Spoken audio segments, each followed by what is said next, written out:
Hello students, welcome to Core Academy. Today we are going to discuss the last part of the chapter pair of linear equations into two variables. अब तक हम बहुत सारे lectures में इसको पढ़ते आ रहे हैं. तो यहाँ पर मैं अभी रिवीजन तो नहीं कराऊंगा क्योंकि प्रीवियस लेक्चर्स में मैं रिवीजन करा चुका हूँ. अब आज हम जो पढ़ने जा रहे हैं, as I said that today we are going to discuss the last part of this lecture, and the last part is consistency of system of linear equations. It's quite interesting बच्चों. It is not a part of topic. It's quite interesting. बहुत छोटा video होगा आज का और आपको ये interesting लगने वाला है. क्यों लगने वाला है? स्टार्ट करते हैं. सबसे पहली बात कि कंसिस्टेंसी यानी as I always used to say that whatever you study, whatever you listen and whatever you speak, always imagine consistency मतलब किसी चीज का होना या ना होना. एग्जिस्टेंस की बात जब हम करें तो वहां पर ये चीज system of linear equations. System of linear equation कैसा होता है? ax plus by plus c equal to 0, a dash x plus b dash y plus c dash equals to 0. What is it? We call it pair of linear equations in two variables. तो क्या है कि कभी pair of linear equations, ध्यान से सुनना, ये जो pair of linear equations in two variables है, इसका कभी कॉमन सॉल्यूशन यानी यूनिक सॉल्यूशन हो सकता है तो कभी नहीं हो सकता और कभी इनफाइनाइटली मेनी सॉल्यूशंस हो सकते हैं. क्या कहना चाह रहे हो सर? मैं ये कहना चाह रहा हूं कि pair of linear equations in two variables may have या has one of these three solutions. ये मैं कहना चाहता हूं. वन ऑफ these three, इन तीनों में से कोई एक. पहला यूनिक सॉल्यूशन मतलब वो जो पहली आपसे पूछी जाती है. एनसीईआरटी लगातार अपनी एक्सरसाइजेज में 3-3, 4-4 लाइन की वर्ड प्रॉब्लम्स में आपसे यही पूछता है कि इसकी वैल्यू बताओ और इसकी वैल्यू बताओ, और वो दोनों को उलझा करके वो पहली में आपको समझाता है. तो हो सकता है कि यूनिक सॉल्यूशन मिले, हो सकता है कि नो सॉल्यूशन मिले, और हो सकता है कि इनफाइनाइट सॉल्यूशंस मिले. इनफाइनाइटली मेनी सॉल्यूशंस भी मिल सकते हैं. जैसे मैंने ये कहा, लेकिन तीनों में से कोई दो एक साथ पॉसिबल नहीं है. तीनों में से कोई एक सिचुएशन ही आ सकती है. अभी भी सर समझ नहीं आया? अभी भी समझो. मान लीजिए मैं आपको कहूं कि दो लोग हैं, एक का नाम राम, एक का नाम श्याम. दोनों के पास कुछ कुछ कैपिटल्स हैं.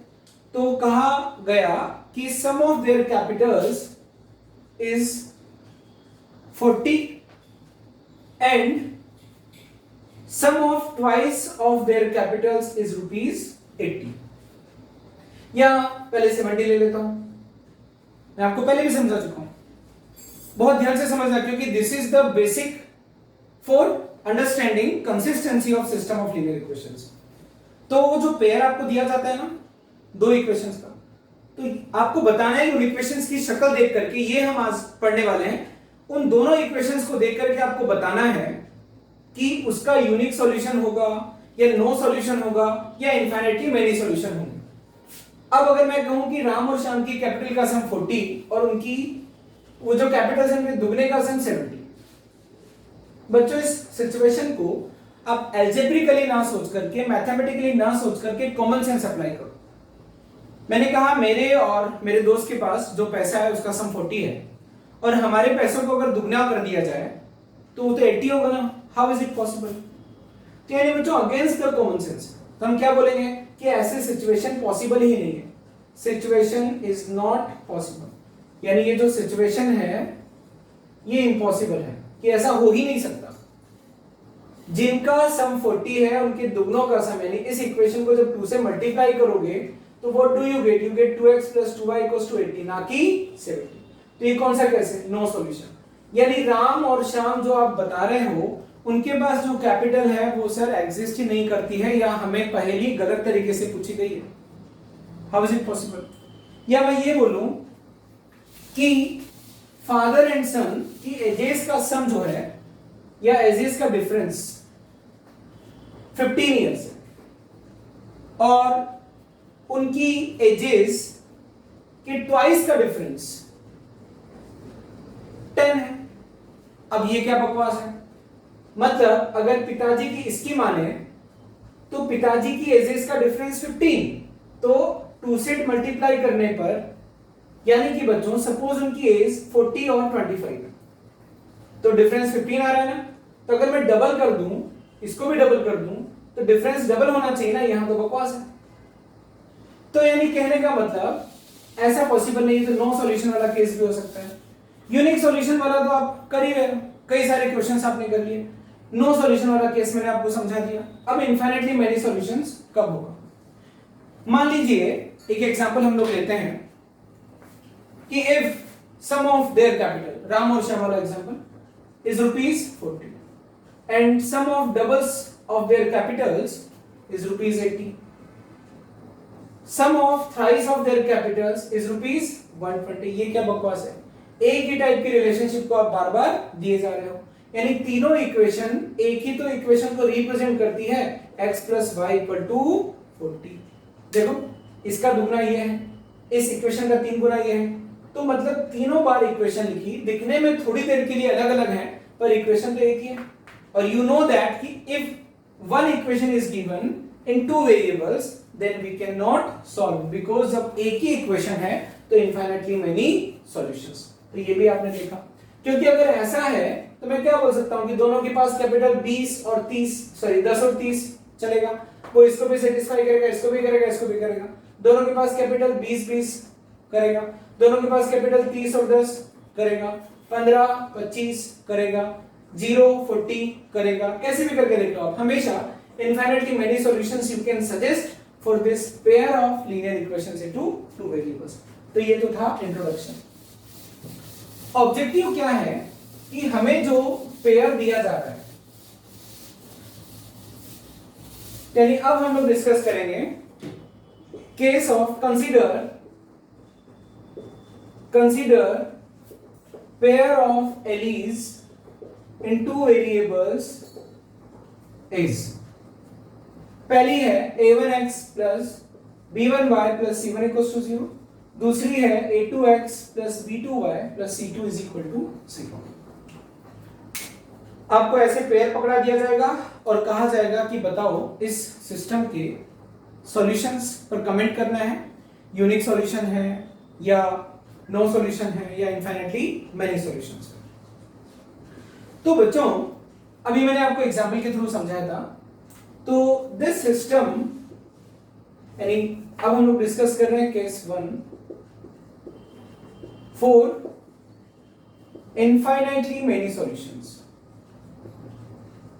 फॉर इनफाइनाइटली मेनी सॉल्यूशंस क्या होना चाहिए, यानी ये system of linear equations infinite solutions कब देगा। क्या देखा था मैंने अभी, मैंने क्या बताया था कि अगर x + y का सम 10 है तो ऐसी ही एक और इक्वेशन रूप बदल करके, फॉर्म बदल करके दे दो, उनके दुगनों का सम, तो इन दोनों इक्वेशन से जो रिप्रेजेंट हो रही है वो एक ही इक्वेशन होगी। ऐसा कब होगा? जब आपको इससे, आपने इसको, इसके कोएफिशिएंट को किसी से मल्टीप्लाई किया, उसी नंबर से इसको किया, उसी नंबर से इसको किया। तो यहां पर क्या हो रहा है कि ये और ये, इसका रेशियो क्या है 1:2, इसका रेशियो 1:2, इसका रेशियो 1:2। यानी कि अगर मैं इक्वेशन ऐसे लिखूं x + y + 4 = 0, फिर लिख दूं 2x + 2y + 8 = 0, तो ये एक ही इक्वेशन है। या लिख दूं 3x + 3y + देखो 3 गुना किया ना, +12 = 0। तो एक ही इक्वेशन लिखी जाए, ऐसा कब पॉसिबल है? जब this by this = this by this = this by this, यानी a1 by a2 is equal to b1 by b2 is equal to c1 by c2। अगर ऐसा हो गया तो इनफाइनाइटली मेनी सॉल्यूशंस आपको मिल जाएंगे। लॉजिक में मैंने आपको बता दिया, यानी कि अब आपको रटना नहीं पड़ेगा। तो अगर ध्यान से सुनना, अब रिजल्ट बता रहा हूं, अगर किसी given pair of linear equations में x के कोएफिशिएंट्स का रेशियो, y के कोएफिशिएंट्स का रेशियो और कांस्टेंट्स का रेशियो सेम है, तो इसका मतलब वो दोनों इक्वेशंस किसी एक ही इक्वेशन को रिप्रेजेंट करती है, क्योंकि रेशियो मेंटेन है। इसका मतलब या तो इस इक्वेशन को 2 से मल्टीप्लाई किया गया होगा, या √2 से मल्टीप्लाई किया गया होगा, या √2 से डिवाइड किया गया होगा, तभी तो रेशियो मेंटेन है। ऐसे में हमें इनफाइनाइटली मेनी सॉल्यूशंस मिलेंगे। एंड आई नो कि आपको फील भी हो गया होगा, मान लीजिए तीनों रेशियो के इक्वल है, तो ये वाली इक्वेशन तो मैं क्या लिख सकता हूं, k, देखो a1 क्या हो जाएगा k a2x, b1 क्या हो जाएगा k b2y, और c1 क्या हो जाएगा k c2 is equal to 0। k से डिवाइड किया a2x plus b2y plus c2 is equal to 0। इसका मतलब ये वाली इक्वेशन और ये वाली इक्वेशन सेम हो गई, तो infinitely many solutions. I hope कि मैंने आपको बहुत ज्यादा समझा दिया। कुछ बच्चे तो बोर भी हो गए होंगे क्योंकि मैं दूसरी तीसरी बार इसी चीज को समझा रहा हूं, लेकिन कुछ बच्चों को बहुत अच्छे तरीके से समझ में आ गया होगा कि what is the condition so that the pair of linear equations have infinite number of solutions. a1 by a2 is equal to b1 by b2 is equal to c1 by c2। अब इस पर एक question करेंगे, उसके पहले case 2 को भी पढ़ लेते हैं। Case 2 for no solutions. मान लो कोई भी सॉल्यूशन इस पेयर ऑफ लीनियर इक्वेशन का नहीं है, तो क्या करें, या क्या कंडीशन होगी? याद करने का तरीका देखो। अगर राम और श्याम की कैपिटल का सम 40 है और दुगने का सम 80 ना होकर के 70 है, तो बकवास है ना, no solution. Means a1 by a2 is equal to b1 by b2, पर यहां पर रेशियो मेंटेन नहीं है, तो यानी a1 by a2 is equal to b1 by b2 पर not equal to c1 by c2। यानी x और y के कोएफिशिएंट्स तो मेंटेन हो, यानी रेशियो मेंटेन हो, पर ये रेशियो मेंटेन ना हो, यहां टूट जाए। a1 by a2 is not a1 by a2 is equal to b1 by b2 but not equal to c1 by c2। यानी दुगना दुगना x और y को तो दुगना दुगना कर दिया, लेकिन इधर जो सम ऑफ कैपिटल्स था उसको दुगना नहीं किया। ठीक है, तो 1 by 2 यहां 40 by 1 by 2 अगर कर देता तो इनफाइनाइटली मेनी सॉल्यूशंस होता। आई होप आपको ये भी याद हो गया होगा। ठीक है, अब आगे बढ़ते हैं। For unique solutions, case third है फॉर यूनिक सॉल्यूशंस। क्या होना चाहिए? a1 by a2 must not be equal to b1 by b2। बस, क्योंकि अगर ये हो गया तो दो बातें होंगी, या तो equal to c1 by c2 तो इनफाइनाइटली मेनी सॉल्यूशंस, अगर ये इक्वल है और not equal to c1 by c2 है तो नो सॉल्यूशन, और अगर ऐसा कर दिया तो क्या? Unique solution. आया समझ में? ठीक है, अब मैं आपको रिविजन करा देता हूं because we are now ready to solve the problems. तो ये जो सिस्टम ऑफ लीनियर इक्वेशंस है, तो इस सिस्टम के लिए हमें क्या डिस्कस करना है? इससे हमें ये देखना है कि तीन केस पॉसिबल है। If a1 by a2 is equal to b1 by b2 is equal to c1 by c2, if a1 by a2 is equal to b1 by b2 but not equal to c1 by c2, कुल मिलाकर के आपको निकालना क्या है? a1 by a2 निकालना है, b1 by b2 निकालना है, c1 by c2 निकालना है। और ये तब निकलेगा जब दोनों इक्वेशंस या तो स्टैंडर्ड फॉर्म में हो या दोनों इक्वेशंस का फॉर्मेट सेम हो। ये चीज तब भी वैलिड है अगर इक्वेशंस को ऐसे लिख दो। हालांकि उस इक्वेशन को तो ऐसे नहीं लिख सकता, लेकिन अगर मान लीजिए वहां पर मैं ऐसे ही लिखता तब भी ये वैलिड है। This by this is equal to this by this is equal to this by this अगर होता तो इनफाइनाइटली मेनी सॉल्यूशंस। आपको फील आ जाएगी बच्चों। तो आपको क्या निकालना है? a1 by a2 कब? जब आपसे कंसिस्टेंसी के बारे में पूछा जाए, solution of pair of linear equations पर कमेंट करने के लिए कहा जाए। और एक केस है कि जब a1 by a2 is not equal to b1 by b2, तो ये वाला केस इनफाइनाइट सॉल्यूशंस, ये वाला case no solution.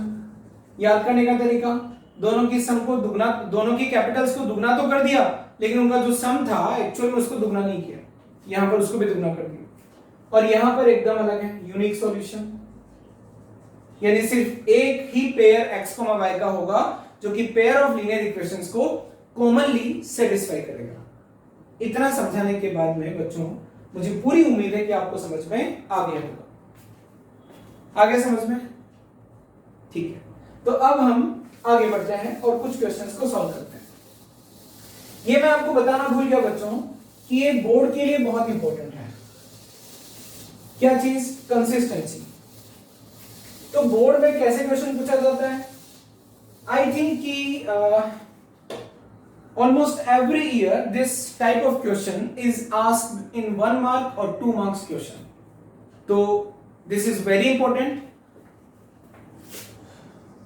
Consistency of system of LEs in two variables.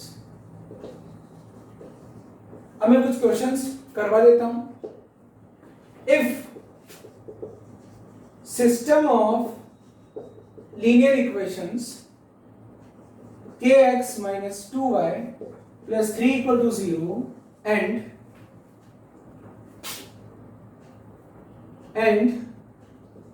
1 minus 2k minus 4y is equal to minus 6 has infinitely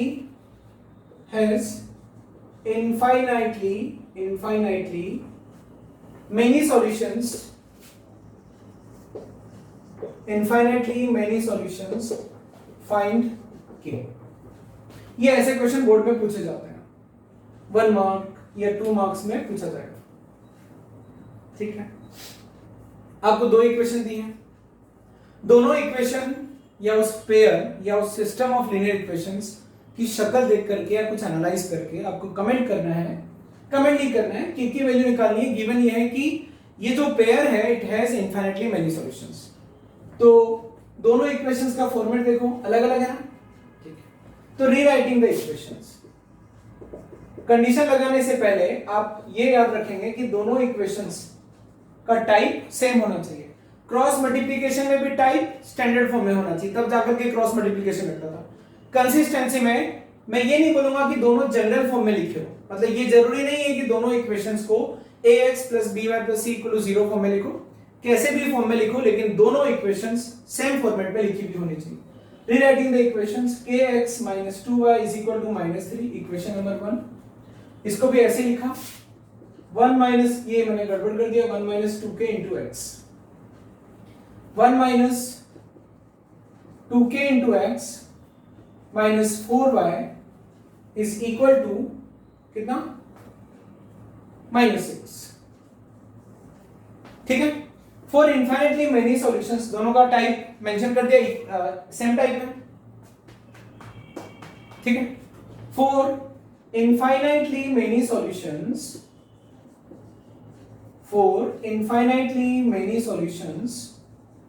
क्या होना चाहिए sir? दोनों equations एकदम सेम होनी चाहिए, तो ये मेंटेन होना चाहिए।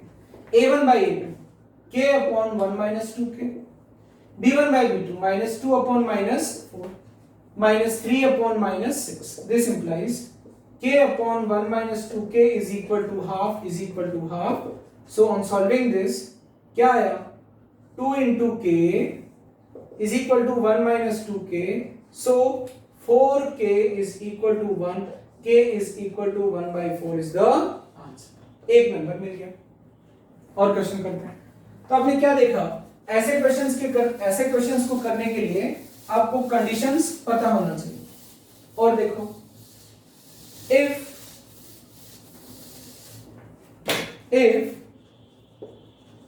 the system of LEs alpha x plus 3y equal to 7 and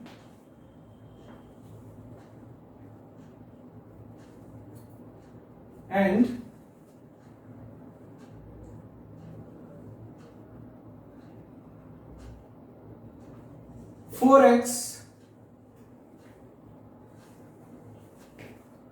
plus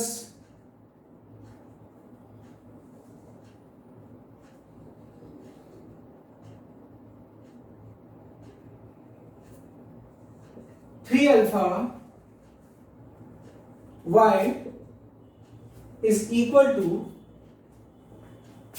10 has no solutions, has no solution, find alpha. ठीक है, क्वेश्चन हमारे सामने है। ऐसे क्वेश्चन को पढ़ते आपको पता लग जाएगा कि कंसिस्टेंसी डिस्कस की जा रही है। सबसे पहले इक्वेशंस को लिखना है सेम फॉर्मेट में, rewriting the equations, rewriting the equations. Alpha x plus 3y is equal to 7। देखो xy इधर रखा, कांस्टेंट इधर रखा, इसको भी ऐसे लिखेंगे। लिखेंगे क्या सर? ऐसे लिखी हुई है 4x plus 3 alpha y is equal to 10, equation number 2। For no solution, no solution के केस में क्या कंडीशन होती है? a1 by a2 is equal to b1 by b2 होता है, पर not equal to c1 by c2 होता है। बस मजे आ गए। Alpha by 4 is equal to 3 upon 3 alpha. a1 by a2 is equal to b1 by b2 is not equal to c1 by c2। इसकी हर एक टर्म को ध्यान से देखना है। सर इसको बाद में देखेंगे, पहले ये चीज होना चाहिए, a1 by a2 is equal to b1 by b2 होना चाहिए। So from first and second ratio alpha निकाल लेते हैं। जब अल्फा निकल जाएगा तो ये दोनों रेशियो निकल जाएंगे। फिर ये दोनों रेशियो अगर इक्वल आ गए तो ये दोनों रेशियो इसके इक्वल में नहीं होने चाहिए, बाद में चेक करेंगे, पहले इस टेंशन से निपट लेते हैं। तो alpha by 4 is equal to 3 upon 3 alpha, so alpha square is equal to 4। तो alpha square minus 4 equal to 0 आते हैं ना सॉल्व करना। Alpha minus 2 into alpha plus 2, zeros निकालते थे, इसके जीरोस कैसे निकालते थे? फैक्टराइज करके। तो अल्फा की वैल्यू क्या है? 2 और माइनस 2। जब भी किसी वेरिएबल की वैल्यू अल्फा के लैम्डा ऐसे कई क्वेश्चंस आएंगे, एक से ज्यादा आ जाए तो आपको खुश नहीं होना है कि दोनों ही आंसर है, ठीक है। फॉर अल्फा इक्वल टू 2, अब जब 2 और माइनस 2 आया तो अल्फा इक्वल टू 2 के लिए, फॉर अल्फा इक्वल टू 2 के लिए क्या हुआ? 2 बाई 4, ध्यान से समझना, 3 बाई 3 इंटू अल्फा की 2 है ना value, not equal to 7 by 2। ये सेटिस्फाइड हो रही है कि नहीं हो रही है? 1 by 2 equal to 1 by 2 not equal to 7 by 2, correct, true. यानी अल्फा की वैल्यू 2 एक्सेप्टेबल है। आगे बढ़ो। For alpha is equal to minus 2, minus 2 by 4, 3 upon 3 into minus 2, ये होना चाहिए minus 1 by 2, minus 1 by 2, again true, pass. यानी इस अल्फा के लिए ये पूरी कंडीशन हमेशा मेंटेन है। So this is the answer. इसको आप रफ में भी कर सकते हो और इसको आप एग्जामिनर को दिखा भी सकते हो। तो ये रहा दूसरा क्वेश्चन। अब अगला क्वेश्चन सॉल्व करते हैं।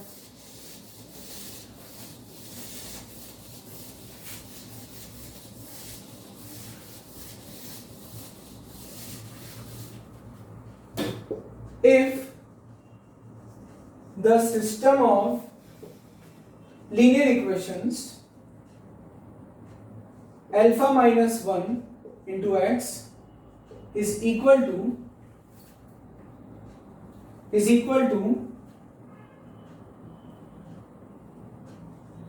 3y plus 4 and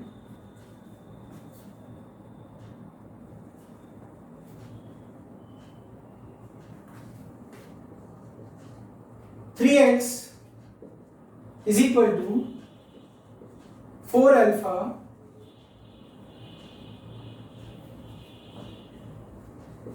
plus 1 y plus 6 alpha has infinitely many solutions,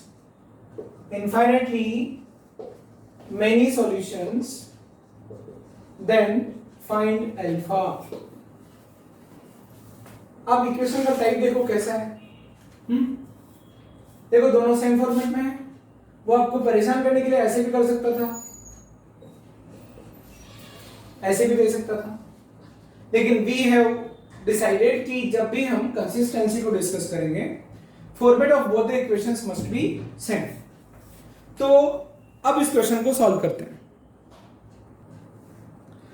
तो हमें दोनों इक्वेशंस को सेम फॉर्मेट में लाना होगा। तो गिवन पेयर जो है इक्वेशंस का वो है alpha minus 1 into x minus 3y is equal to 4। This is equation number 1, ठीक है।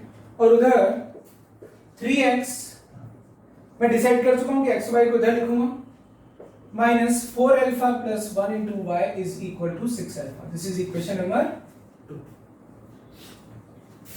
It will have या 4 infinitely many solutions, 4 infinitely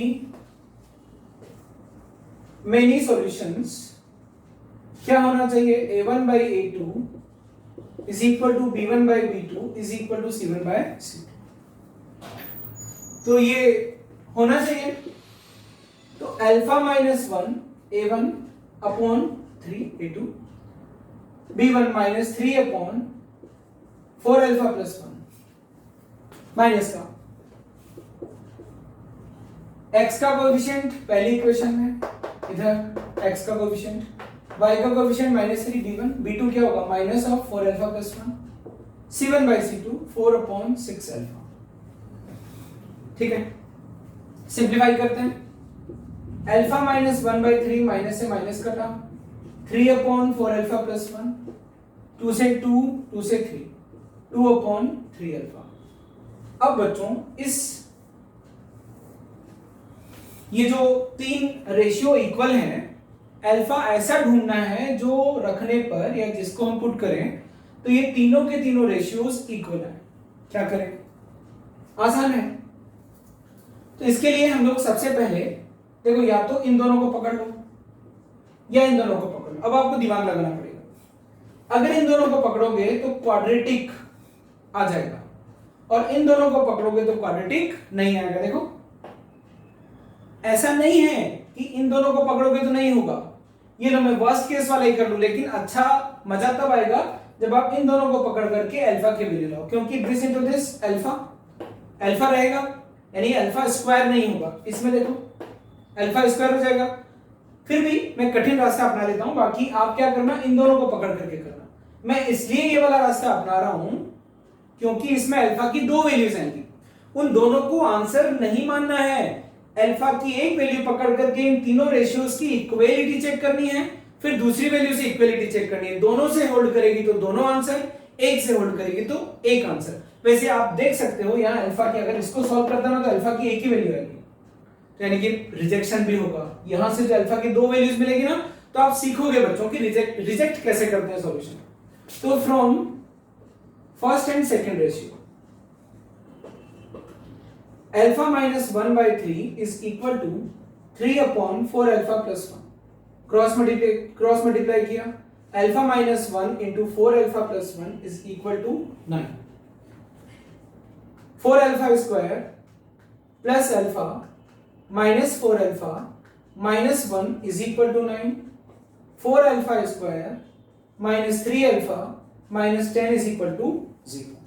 अब हमें इस इक्वेशन को सॉल्व करना, इसको कहते हैं क्वाड्रेटिक इक्वेशन, जो कि हमारा अगला चैप्टर है। इसके बाद वही चैप्टर है। तो अभी तो हम पढ़े नहीं है, लेकिन बच्चों आपको पता है कि कोई पॉलिनोमियल जीरो हो रहा है, इसका मतलब उसके जीरोस पूछे जा रहे हैं।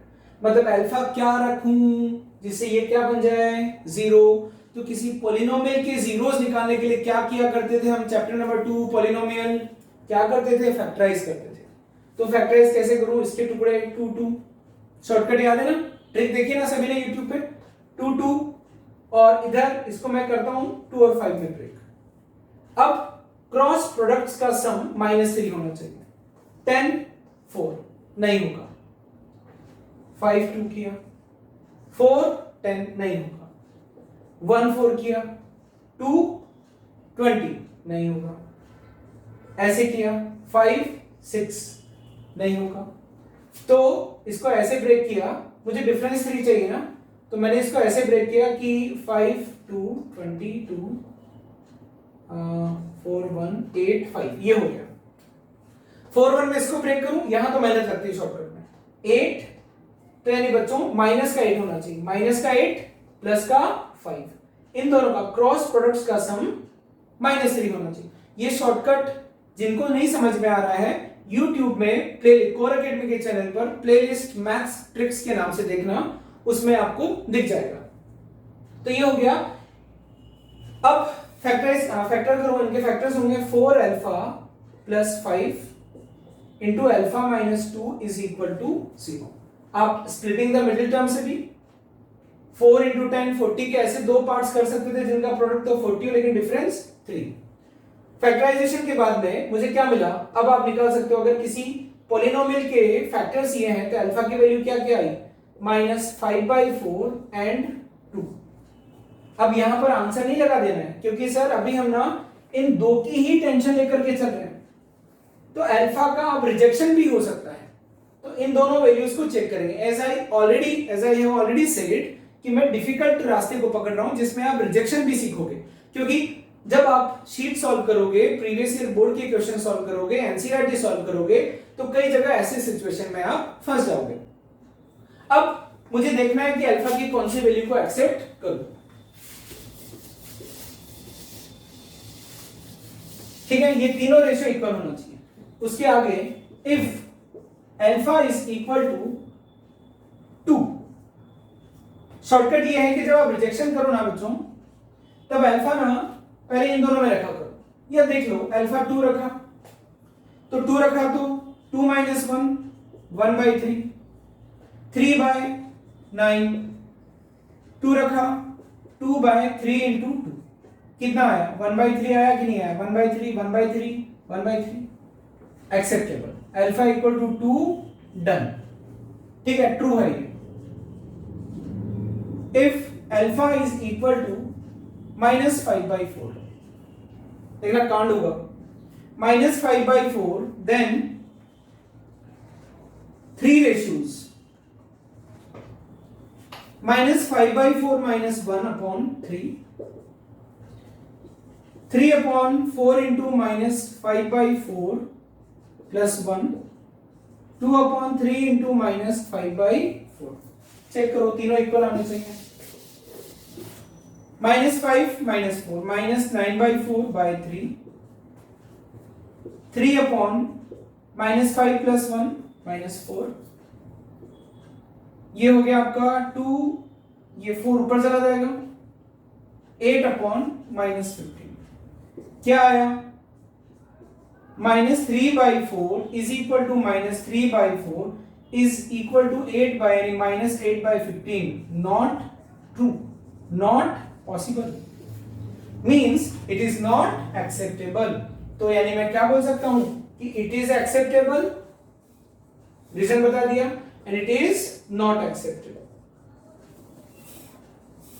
ऐसे कभी कभी बोर्ड में क्वेश्चन पूछे गए हैं जिसमें रिजेक्शन होता है, अदरवाइज डायरेक्टली आप कर लेते हो। So alpha is equal to 2 final answer. तो बच्चों मैंने आपको सिखाया कि किस तरीके से system of linear equations in 2 variables को हम लोग हैंडल करते हैं।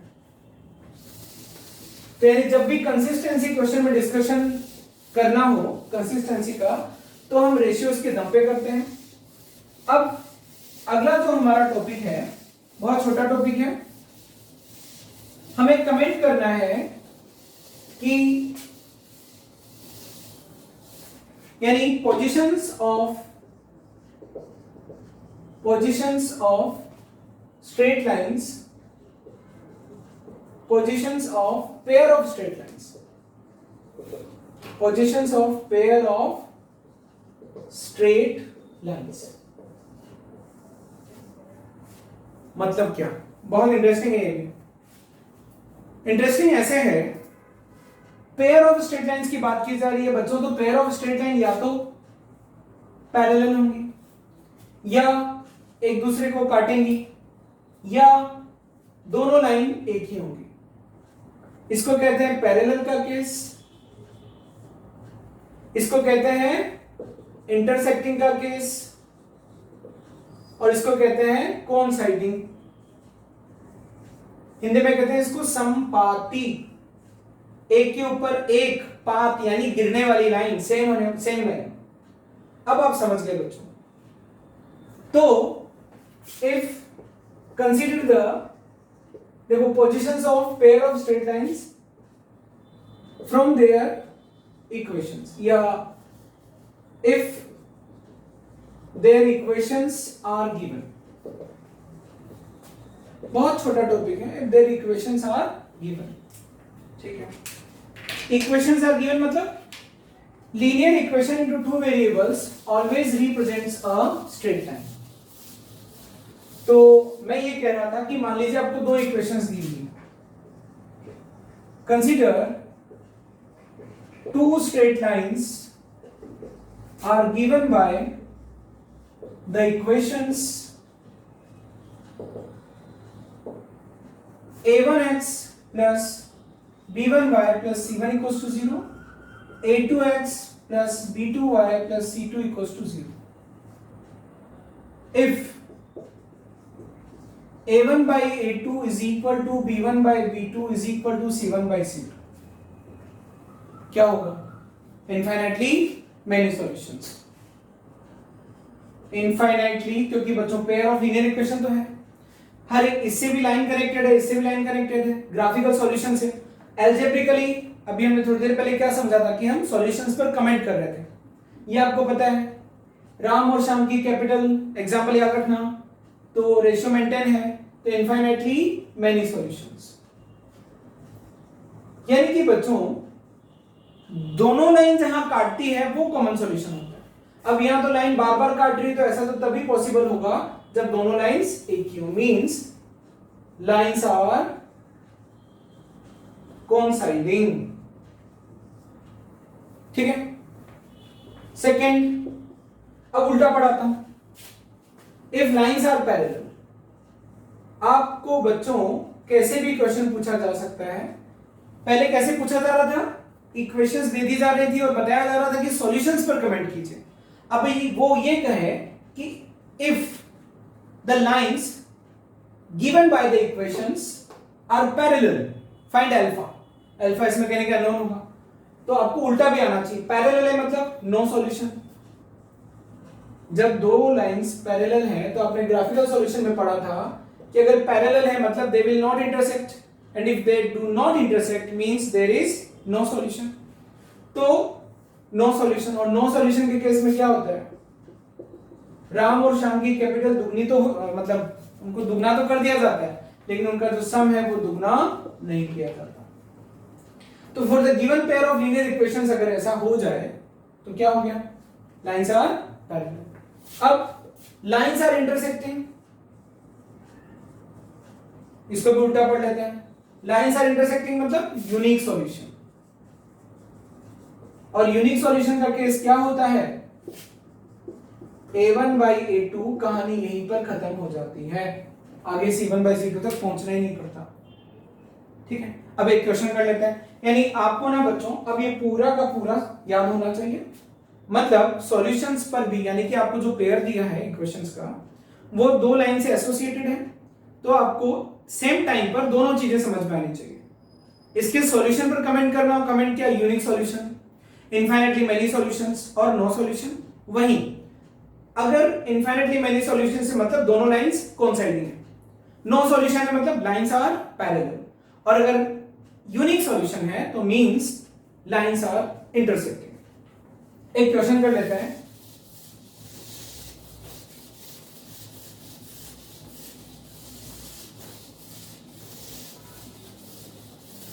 क्वेश्चन है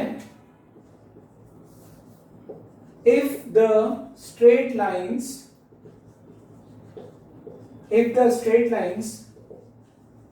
given by the equations x minus 3 plus k y is equal to 10, ये पहली लाइन है, and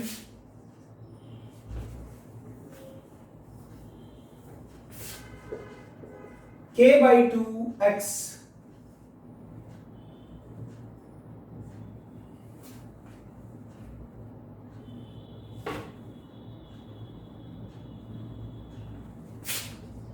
2y is equal to 7 are parallel, find k.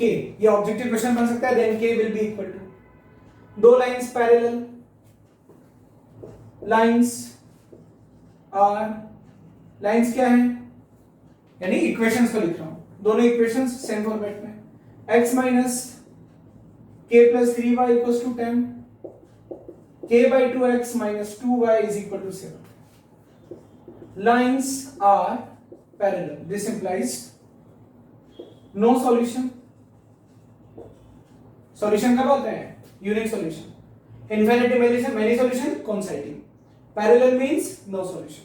No solution means आया a1 by a2 will be equal to b1 by b2, पर ध्यान रहे, ठीक है बच्चों, अगर आप रट रहे हो तो मेरे पढ़ाने का कोई फायदा नहीं हुआ इन तीनों कंडीशंस को, और अगर समझ गए तो वेरी गुड, मुझे अच्छा लगा। तो a1 1 by k by 2 minus of k plus 3 upon minus of 2 is equal to 10 by 7। Minus से माइनस कटा तो from first and second ratio, from first and second ratio, ये यहां पर ऐसा होना चाहिए। तो पहले इन दोनों को सॉल्व कर लेते हैं। तो ये क्या हो गया, 2 by k is equal to k plus 3 by 4 is equal to k into k plus 3। तो क्या हो गया, k square plus 3k is equal to 4। We need to solve k square plus 3k minus 4 equal to 0। 4 बन जा 4 के ऐसे दो टुकड़े जिनका डिफरेंस 3, 4 एंड 1। तो फैक्टर्स हो गए k plus 4 into k minus 1 equal to 0। k की वैल्यू आई माइनस 1, सॉरी k की वैल्यू आई 1 और माइनस, फिर झगड़ा। तो इफ k इक्वल टू 1, ये नहीं कि आंसर बोल दिया, if k equal to 1 then ratio क्या होता है, देखो ये रहा रेशियो, ये रहा k की वैल्यू 1 रखा तो 1 by 2, तो यानी 2 by 1, k की वैल्यू कितना रखा 1, तो 4 by 2 10 by 7।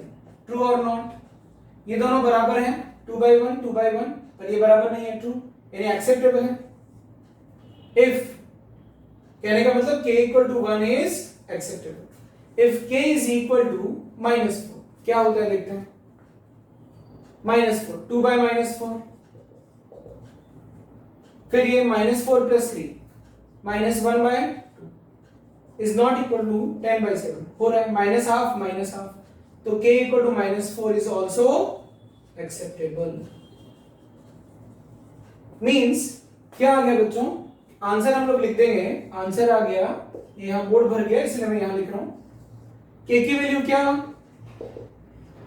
k की वैल्यू आई 1 एंड माइनस 4 आंसर। तो आई होप कि ऐसे क्वेश्चंस अब आप कर सकते हैं। आपको होमवर्क, देखो चैप्टर का एंड तो हो गया, अब मैं आपको बता देता हूं होमवर्क क्या करना है। आपको एनसीईआरटी कंप्लीट करनी, वैसे भी मैं आप जहां वीडियो देखते हो वेबसाइट पर, उसके बाजू में होमवर्क होता है, वहां मैं लिख दूंगा। तो आपको एनसीईआरटी कंप्लीट करनी है, होमवर्क एनसीईआरटी जो भी बची हुई है उसको कंप्लीट करना है। फिर कोचिंग से जो आपको शीट मिली है उसकी exercise 1 and exercise previous year board वाली, I think exercise 3 previous years board वाली, उसमें बच्चों बहुत सारे क्वेश्चन है, एक्सरसाइज 1 तो पूरी करनी है, उसमें बहुत सारे क्वेश्चन है, तो इट विल टेक टाइम। तो आप क्या करना, एक छोड़ करके एक कर लेना, ठीक है, मतलब अगर 1 2 3 4 5 ऐसे 50 तक क्वेश्चन है तो 1 3 5 7 9 ऐसे कर लेना, ये आपका होमवर्क है। फिर उसके बाद में be ready for the test, be ready for the test. आज से यानी ये लेक्चर जिस दिन आप देख रहे होंगे या जिस दिन अपलोड होगा, अब तो पता नहीं कब देखेंगे, तो जिस दिन ये अपलोड होगा उस दिन से 7 से 8 दिन के अंदर में आपका टेस्ट होगा। आपको टेस्ट के 5 या 6 दिन पहले नोटिफिकेशन आएगा, तो मस्ती से बच्चों इस चैप्टर को अच्छे से पेलो, डाउट पूछो। जब ये कर लो तो एक्सरसाइज 2 के क्वेश्चंस भी आप कर लेना एकदम लास्ट में। जब आप ये दोनों कर लो, एक्सरसाइज 2 में बहुत अच्छी अच्छी वर्ड प्रॉब्लम्स हैं, वहां पर भी आप एक छोड़ करके एक प्रॉब्लम को कर लेना, बहुत सारी प्रॉब्लम्स हैं। तो बच्चों आई होप कि आपका टेस्ट बहुत अच्छा होगा। I am waiting for your response in the test, your outputs in the test. So bye bye everyone.